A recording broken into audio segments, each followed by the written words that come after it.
Hello, I'm Michael Cantrell, and you are listening to the Prison Officer Podcast, a place to have a conversation about the forgotten cops that work in this country's jails, prisons, and correctional centers. A place for me to try to make sense of a career spent working inside the fence with some of the greatest people that nobody sees or recognizes for the important job they do to keep this world safe. If you love this podcast, hit the follow button, or better yet, share with your family, friends, or coworkers. In more than 28 years of corrections, I have used or supervised pepperball hundreds of times. Now, as a master instructor for pepperball, I teach others about the versatility and effectiveness of this pepperball system. From cell extractions to disturbances on the rec yard, pepperball is the first option in my correctional toolbox. One of the most dangerous times for officers is during cell extractions. Pepperball allows officers to respond with the lowest level of force and still be effective and ready if the situation escalates. The responding officer controls where the projectiles are aimed, how many projectiles are launched, and how rapidly they're deployed. This allows the response to be tailored to the moment.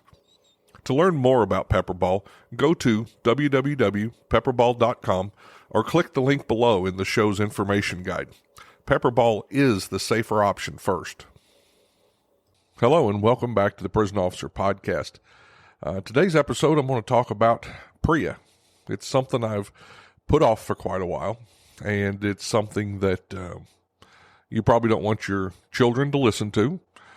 It will have a little warning on here, and I can also put a deal for 18 years and older on the podcast, and I will be doing that because I'm going to talk about some subjects that, aren't comfortable with a lot of people. But it has turned into a huge part of what we do as prison officers. So this is your chance to go ahead and turn off before I talk about some subjects that might be disturbing to people. And I'm not going to pull a whole lot of punches. I'm not going to get gross and graphic, but I'm also not going to pull punches as I go through this. So in my years in corrections, I have been around and seen the results of several rapes. Several of them were violent. I have seen and dealt with inmates who were raped in prison. It is a very violent, traumatic thing. People don't realize not just the mental and emotional pain that those inmates go through, but also sometimes the physical pain. The rapes that do happen in prison sometimes are just absolutely horrible, and it's something that most people can't imagine. And there's a lot of people out there in the public, and you see it on comments and stuff, and they say, well, those inmates got what they deserved. They got what they had coming. It has to do with pedophiles, child molesters. I think there's some public perception that if that happens to them in prison, that they're getting what they deserve. Now, myself, as a prison officer, I can't have those type of thoughts. I don't think about it one way or the other. What people deserve in prison can't come into my thought process. My job is not to decide what their punishment was or how that comes about. It's not my place. My number one job is, of course, to keep the inmates behind the fence. That's why we go to work every day. That's the number one job that we have, is to try to protect the public from those inmates. But my second job in there is to protect those inmates from each other. Because most people, and you'll hear this, they have this thought that once an inmate is sentenced to jail, so-and-so got 10 years for this or 15 years for that. And you'll hear people say stuff like, well, good, now they won't hurt anyone. Well, the problem with that type of thinking is that it couldn't be farther from the truth. Violent inmates are still violent in prison. They still have the ability and access to each other to injure, rape, sexually assault, and kill. And that includes staff. They have access to us. Staff have been taken hostage. Staff have been sexually assaulted. Staff have been killed. So to say that, they won't hurt anyone now because they're in prison is such a fallacy. And so that's part of our job, is to keep them from hurting each other and keep them from hurting us. And one thing that people don't talk about is that inmates, while incarcerated, still have an impact on those on the outside. through threats on the phone and mail, through messages carried out of the prison from everything from released inmates, volunteers, and unfortunately, sometimes those messages are carried by dirty staff. That's not a huge amount of the staff that work. It's a very small percentage, but it does happen. And so these inmates are violent inside, they're violent outside, they're violent to each other, and they're violent to staff. Now, I told you I've seen and been around the after effects of several rapes in prison. I've also encountered many instances of consensual sex. Now, policy says there's no such thing as consensual sex in prison. Okay? That's what policy says. But I challenge you to show me an example of a large group of people anywhere confined with each other for long periods of times that don't have sex with each other. It's human nature. I'll go as far as to say it's a human need. So to say that we're going to write a rule and now there's not going to be any sex in prison is just a crazy thought to start with. It's like saying, well, I'm going to make a rule that nobody can murder anybody anymore, and therefore we don't have murders anymore.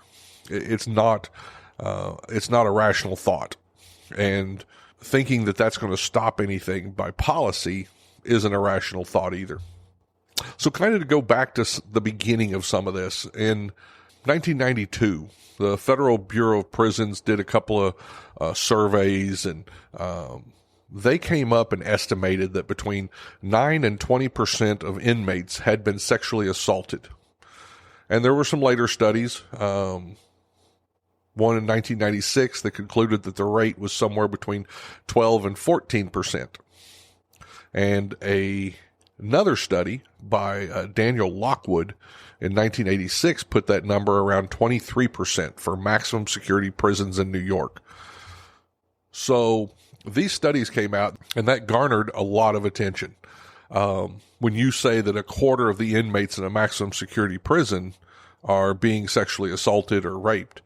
With that, there are other studies that show the number significantly less. But the thing that all of these studies, whether it's got the high number or like 1986 Daniel Lockwood study says a quarter of inmates in a maximum security prison are getting raped, what these studies fail to realize is that you're never going to get accurate numbers by asking men if they had consensual sex in prison. You know, if they have knowledge that they had sex in prison, most of the time they're going to claim that they were raped if they say that they had sex in prison. Most of them aren't going to admit to consensual homosexual sex. It just isn't, it's not talked about very much. And if you do hear it in prison, and if you've worked in prison for any amount of time, you've heard inmates talking, and they say stuff like, I'm not gay, I only pitch, I don't catch, which means that they're the person having sex with another inmate. And they don't consider that maybe homosexual. And I've heard them, say stuff like, well, I'm not anybody's prison bitch.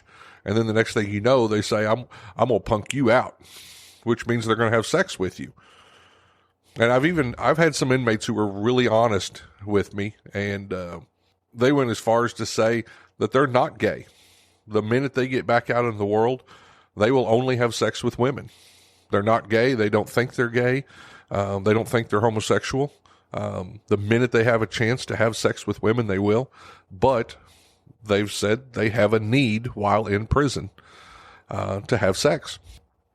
So this gets really complicated. What's the truth in there? Is the truth that a quarter of the inmates are getting raped in prison, or is the truth that a lot of people are having consensual sex in prison but aren't going to admit it as consensual? And I don't think there's enough study. I don't think we went far enough to think about that before, we started talking about PREA. And, I'm going to go ahead and say I've never worked a women's prison, so I can't speak for that. I don't know what the incidence of rape is there. I would assume that it's far below what the public perception is, or far below what definitely the media's portrayal is on Orange is the New Black. I made it through about 3/4 of one of those episodes, and I was kind of done with that. But I'm going to say that I'm going to say that the incidence of rape is not near that high that they portray. Now, none of this that I've talked about, that doesn't justify in any way sexual assault or rape. But I'm just saying, my experience, my knowledge, there is a lot more consensual sex in prison than there is rape. And only those that work in prison are ever going to understand this. But that didn't stop the federal government, did it? So, on September 4th, 2003, President George Bush signed into law the Prison Rape Elimination Act.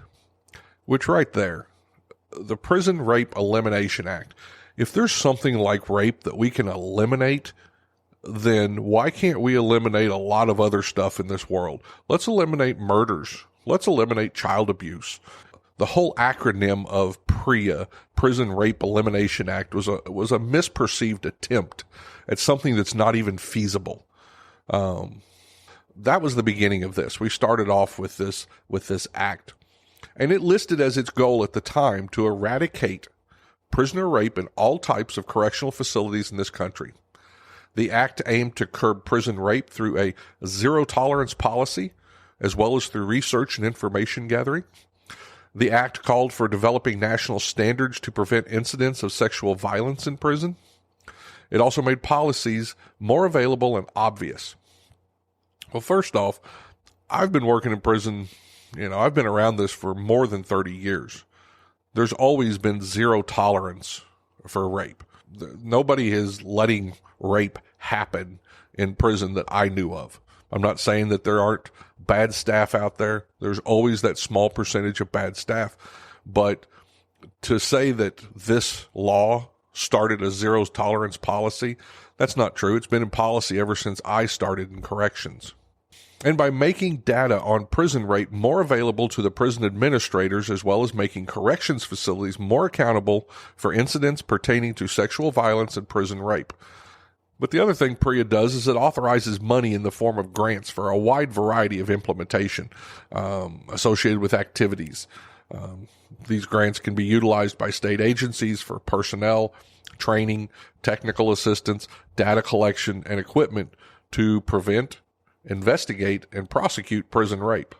But now we're talking about preventing in the body of the law. They're not talking about eliminating. The elimination, that was just purely for the media, having that in there. But here's an interesting thing. Failure by local authorities and operators of such facilities to comply with the provisions of PREA results in a 5% reduction in federal funding to that agency for each year that they fail to comply. So the federal government decided that they were going to hold federal money over everybody's head to ensure that they jumped on board this new law. And so they dole out millions of dollars a year. These agencies can put in for that money to pay for some of the stuff that this law caused, which is more personnel to investigate, to track, to keep compliance with audits, to keep compliance letters going to the federal government, all the stuff that goes with PREA. So the government said, well, we're either going to give you some money so that you can do all this, or we're going to take money away from you. Your choice. Well, as you can tell, that's not much of a choice. And it lists in there the objectives. The objectives of the PREA grant program are to reduce sexual abuse in confinement facilities. Once again, this is the Prison Rape Elimination Act, but we're talking about reducing, which I'm all for. To increase staff capacity for preventing sexual abuse in confinement facilities. To promote integration of the PREA standards into the day-to-day operations and cultures of confinement facilities.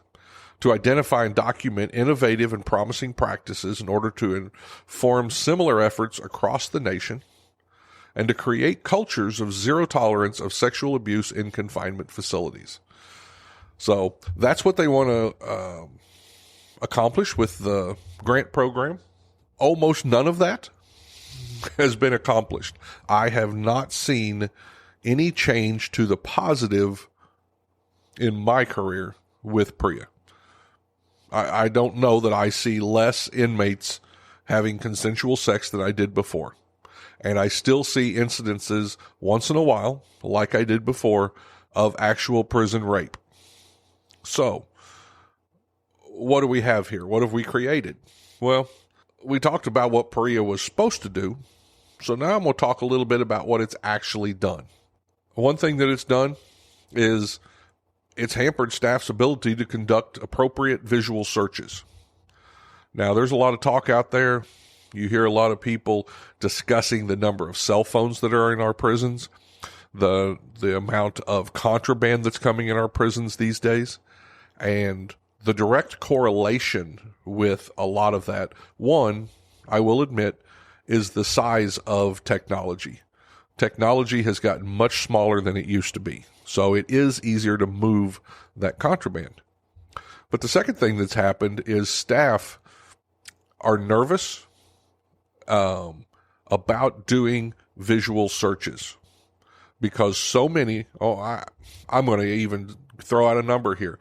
I'm going to guess, just in my experience, that 70 to 80% of visual searches that staff do these days turn into a PREA accusation, which has to be investigated. I'll go into that a little bit more. But so staff are wary.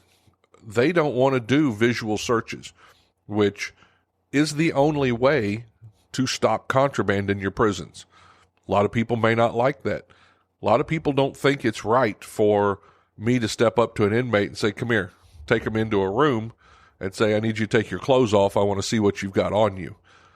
We wouldn't have to do that if inmates didn't conceal contraband in places that they shouldn't.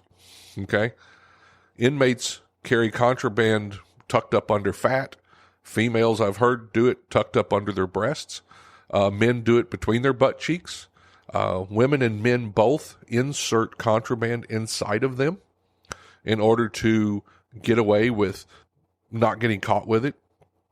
One of my early examples at Leavenworth, we had an inmate who would go through the metal detector and he went off. Well, he would, he told us, I've got a pin in my hip. I had surgery. I've got a pin in my hip. And he was taken off to the side and he was visually searched several times, strip searched, and had nothing on him. Had absolutely nothing on him. So people got used to that and they started letting him go through the metal detector. He'd set off the metal detector, but they let him on through with a pat search because he had a pin in his hip. And then I remember, and I don't remember the exact staff member, but kudos if somebody else does. One of the staff members decided one day, I'm going to go over to medical. I want to know, does this guy have a pin in his hip? And he goes over to medical, and sure enough, this guy doesn't have a pin in his hip. He had a accident where he had some surgery, but there's no pin, no metal pin in this inmate's hip. So goes down, talks to the investigations. They snag up the inmate and say, come here, you don't have a pin in your hip. What are you hiding? And they were getting ready to get, needed permissions in order to do possibly a cavity search, which has to be done by a doctor. And the inmate decided he didn't want that done. And he said, hold on, and squatted down and popped out a Swiss Army knife. Okay? One of those knives that, unfolds and has everything on it, a little saw, a little file, a little knife, all that stuff.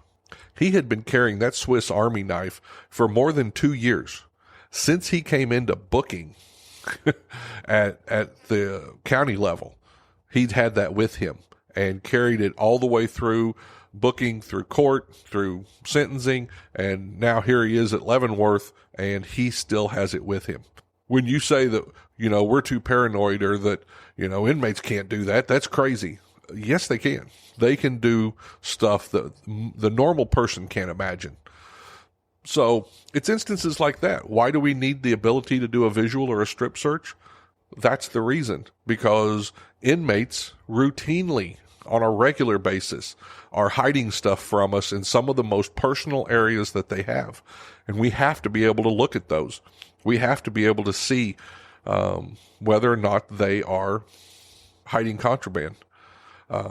Because it's not just a Swiss Army knife. Sometimes it's a shank. Sometimes it's a cell phone. So when I talk about it hampering the staff's ability to conduct these searches, that's what I'm talking about.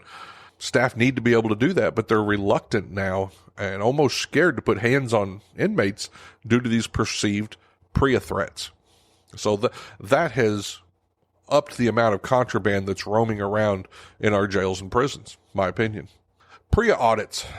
So in order to be compliant with the national standards, every agency has to have all of their jails, prisons audited once every 3 years. Okay? So normally there's a rotating, if you have multiple prisons, multiple jails, then there's going to be a rotating schedule. But once during 3 years, every one of them has to have a PREA audit. So what do these PREA audits accomplish? Well, you have auditors that come through and they try to decide if you're keeping up to the minimum standards required by law with PREA. Are you tracking? Are you doing the appropriate investigations? Are you doing investigations on every single instance or claim of sexual assault or sexual harassment? Now, let's talk about that for a minute. Do you think inmates ever lie? Well, if you don't, I'll tell you, they do. Inmates will tell you that they have been raped when they haven't been. Inmates will tell you that they have been sexually harassed or sexually assaulted by a staff member who is doing a pat search. That he reached up while he was doing the pat search and groped my testicles. He felt my penis while he was pat searching me. Inmates are going to claim that staff walked by their cell and stared at them naked. Every one of these accusations has to be an investigation. And it has to be done a certain way, and it has to meet certain timelines. And even if, and I've had so many of these, I used to have one inmate who almost daily, if not every other day or 3 times a week, would put a piece of paper out through the cell bars to the officer, send this to investigations, and when we'd look at it, and he claimed that a staff member came in his cell and had sex with him.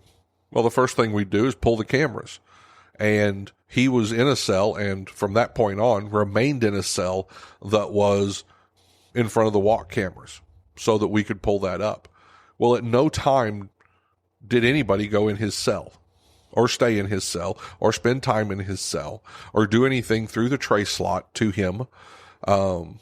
This was an absolutely false allegation.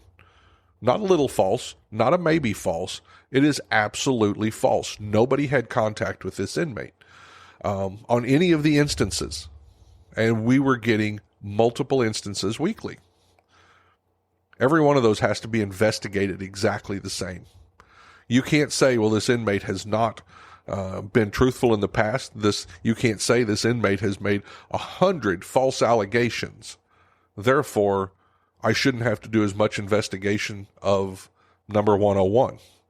You can't do that. Every one of those has to meet a certain format, has to meet certain criteria, and has to get, and is going to get audited within the 3 years to ensure that you're doing all of this.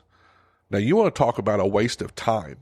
You want to talk about staff's ability to find real problems in prison, telephones, gang problems, fights, assaults, be able to investigate that stuff. But no, what are they tied up doing? They're tied up doing these PREA investigations on an inmate who couldn't have possibly been sexually assaulted or raped. So that's one of the problems that we have, and that's one of the things that PREA has created. It doesn't allow for any common sense. Sometimes I don't even know what to what to say about some of this. PREA frustrates me so much. And it frustrates me the most because there is no common sense. There's nobody involved in the making of these laws who understand the way prison works.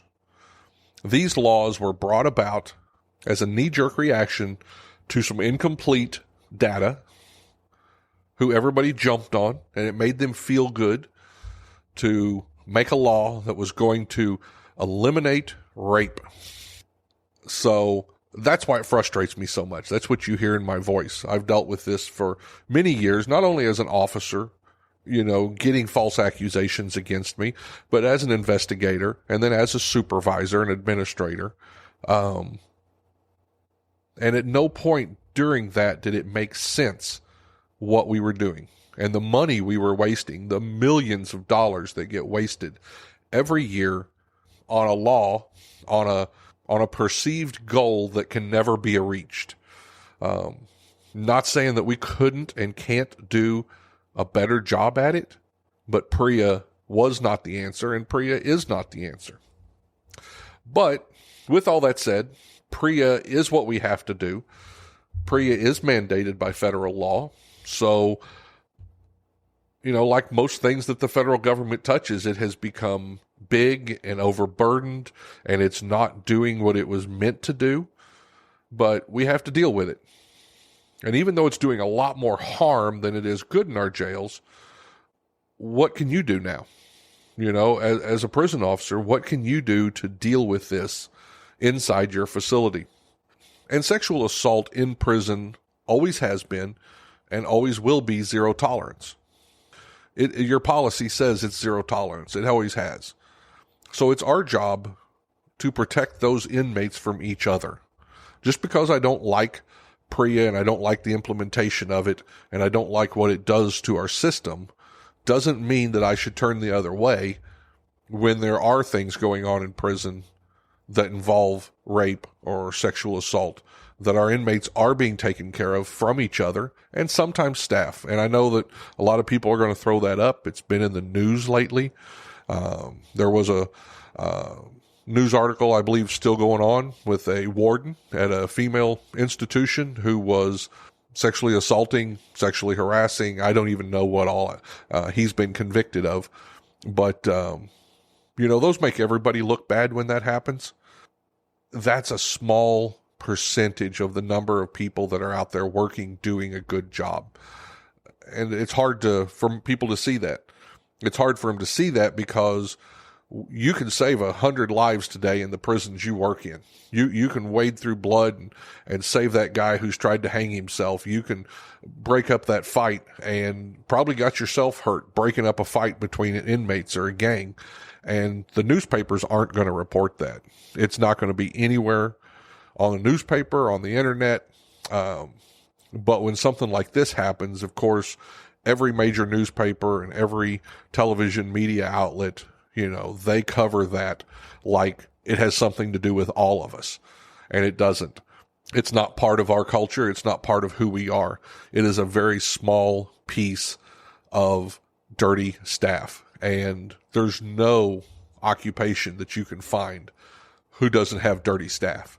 If you go into big business and finance, you're going to find people who start pyramid schemes and steal from people. If you go into police departments or fire departments, if you go into oil workers, you're going to find people on the fringe who are criminal, who don't do a good job and who do criminal stuff and are trying to get by with stuff they shouldn't in their job.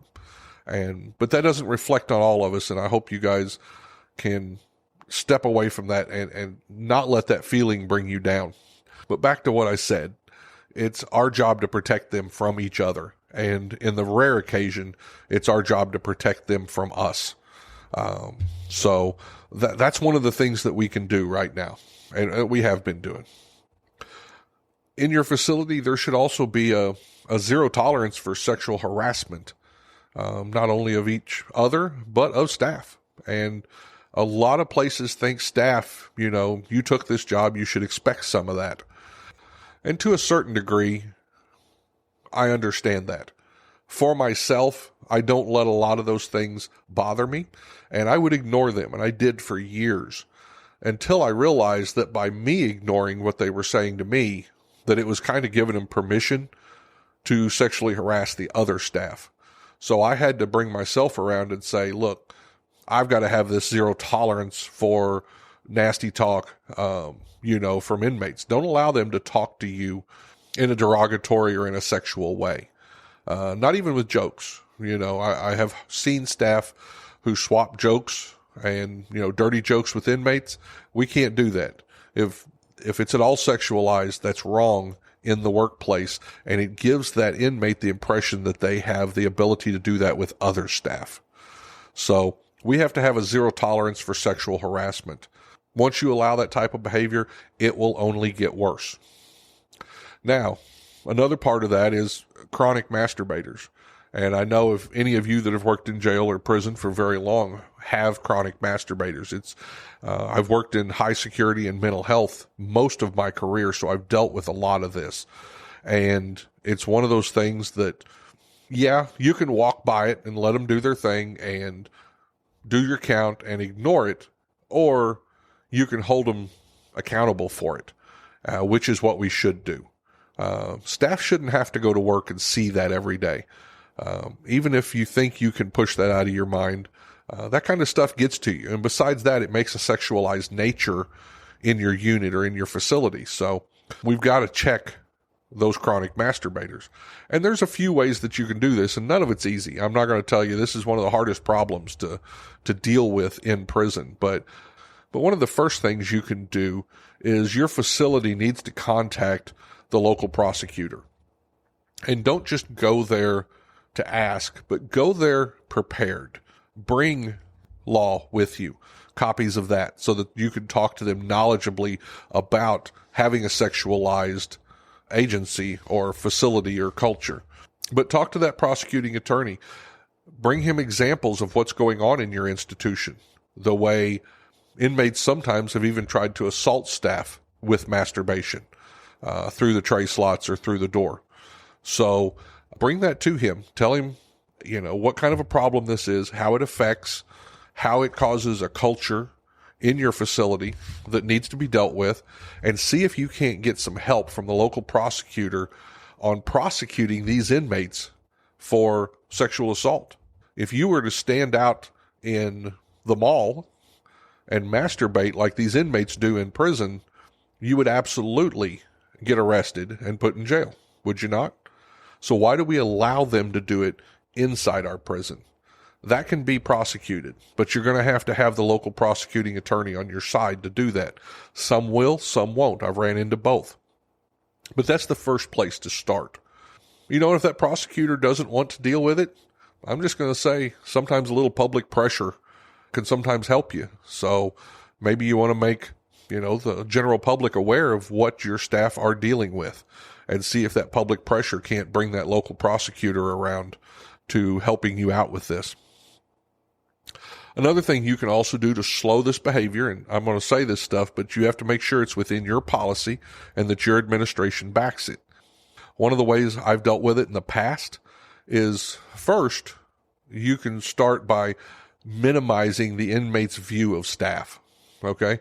Place them in a cell that doesn't give them the ability to look directly at staff. Sometimes that'll slow it down. If they can't look through that window, be staring at staff, be goading you and antagonizing you while they're masturbating, sometimes that in itself will slow it down. If that's not enough, check with your policy, check with your administration, and see if you have the opportunity to build window flaps or to put up one-way film, like tint. And I've done both. Both of them help some. You're going to have the chronic masturbators who that's not going to help at all.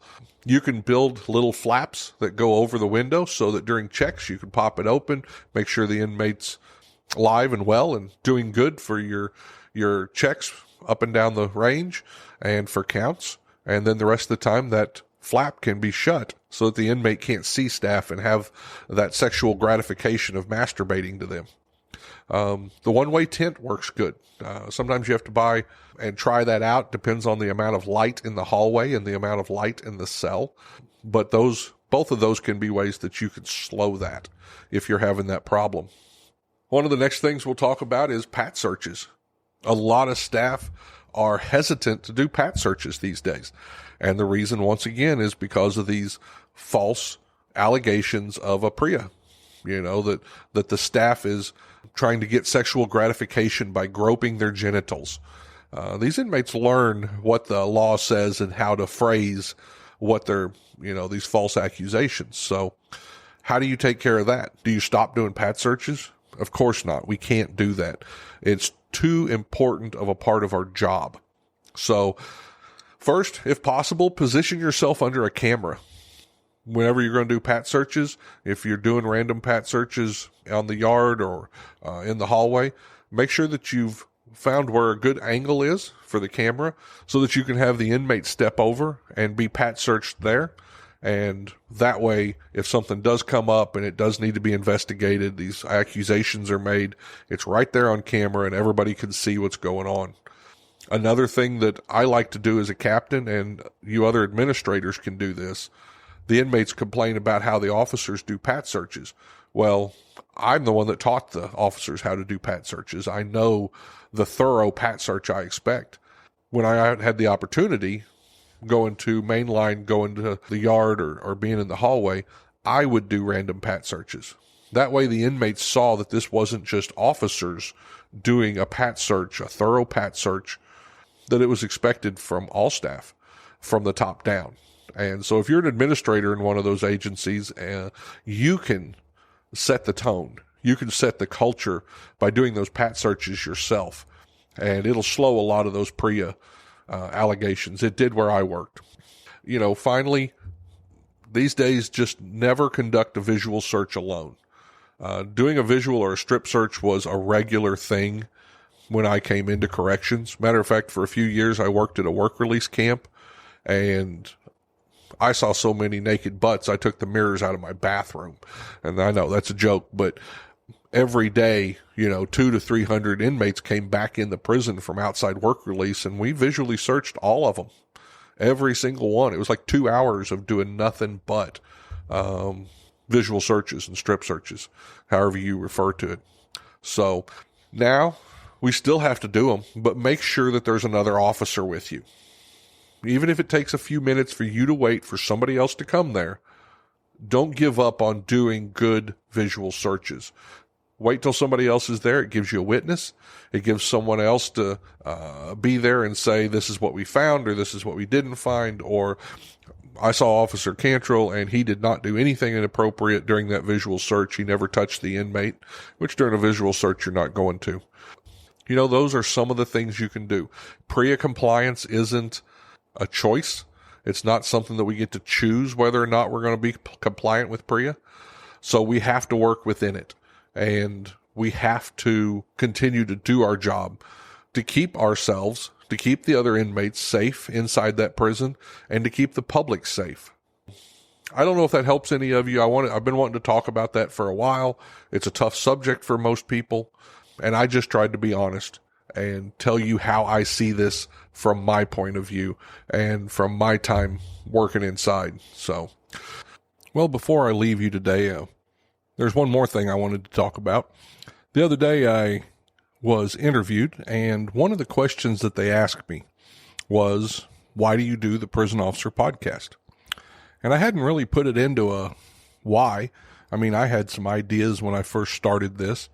But if you've listened to this podcast before, I'm a big believer in having a personal vision statement. Something that guides you in life, that gives you purpose in what you do. And I believe that vision statements for companies are very important because it allows for staff from the top to the bottom, everybody, to be on the same sheet of music so that we're all working towards the same goal, so that we know, what the finish line is, why we do what we do every morning. So after he asked me that the other day, I decided that I probably ought to put together a vision statement for the Prison Officer podcast. And so I've done that. I thought I'd share it with you before I left. Why do I do this? Why do I do the Prison Officer podcast? Well, I've got 4 reasons here, and the first one is, of course, to advocate for and encourage the forgotten officers that work in our prisons and protect the public daily. Now, I hope that some of you get encouragement from this podcast. I know that I try to be an advocate for corrections everywhere that I go, whether I'm teaching with Pepperball or whether I'm doing an interview with this podcast. I want to be an advocate for corrections as a whole, corrections as a career, as a profession, as something that we hold up as good. And I do truly believe that. So that's the first one. The second one, to raise awareness of the difficult job these forgotten officers do so that others may sleep peaceably at night. And that was probably one of the first things that I started this podcast for, was I wanted just to get it out there, to the general public. We're so hidden, and our agencies and our departments keep us hidden.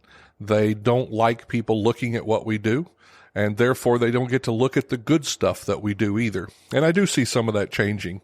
I see a lot of it changing in some of the private correctional companies. They do a pretty good job on social media of putting out there the good stuff that goes on in their agencies, in their companies.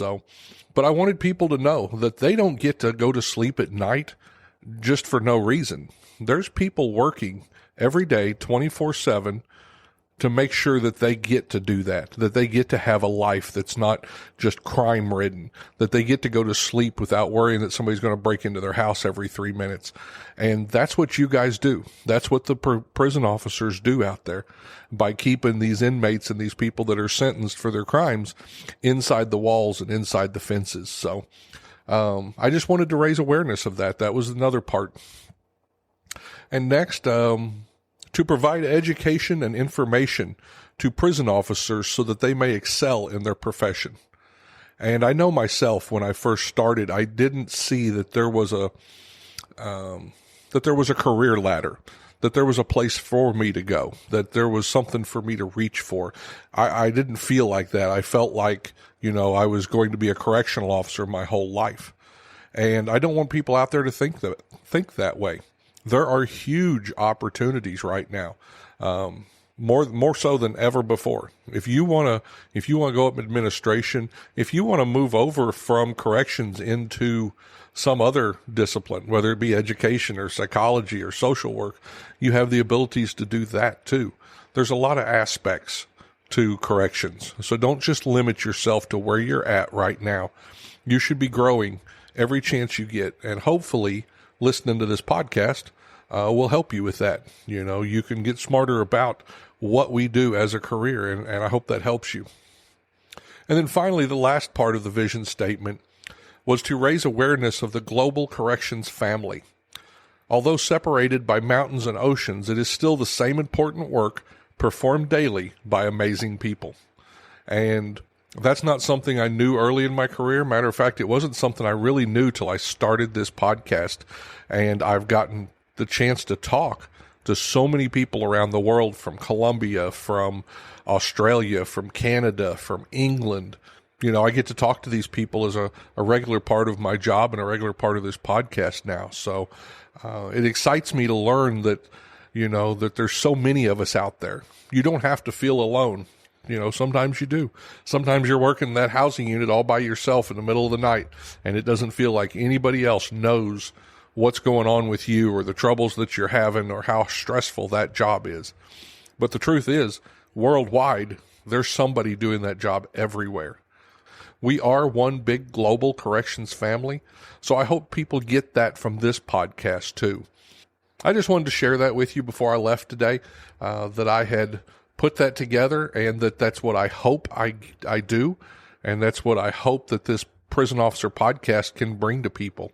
We've been more successful than I ever thought we would be, and I thank all of you who listen and who support this podcast and who buy the book and everything that goes with that. So I hope you all have an amazing day and be safe out there. If you enjoy these podcasts, the best way to support the Prisoner Officer podcast is to share these episodes with your friends or family on social media. Let me invite you to visit www.theprisonofficer.com. If you haven't already, check out the Prison Officer Podcast on Facebook and click that little follow button. Or leave us a message, or better yet, leave us a review. And if you're listening to us on Apple Podcast, Google, or Spotify, please click the subscribe button. Until next time, I'm Mike Cantrell. Watch your back, and please take care of each other out there behind those walls.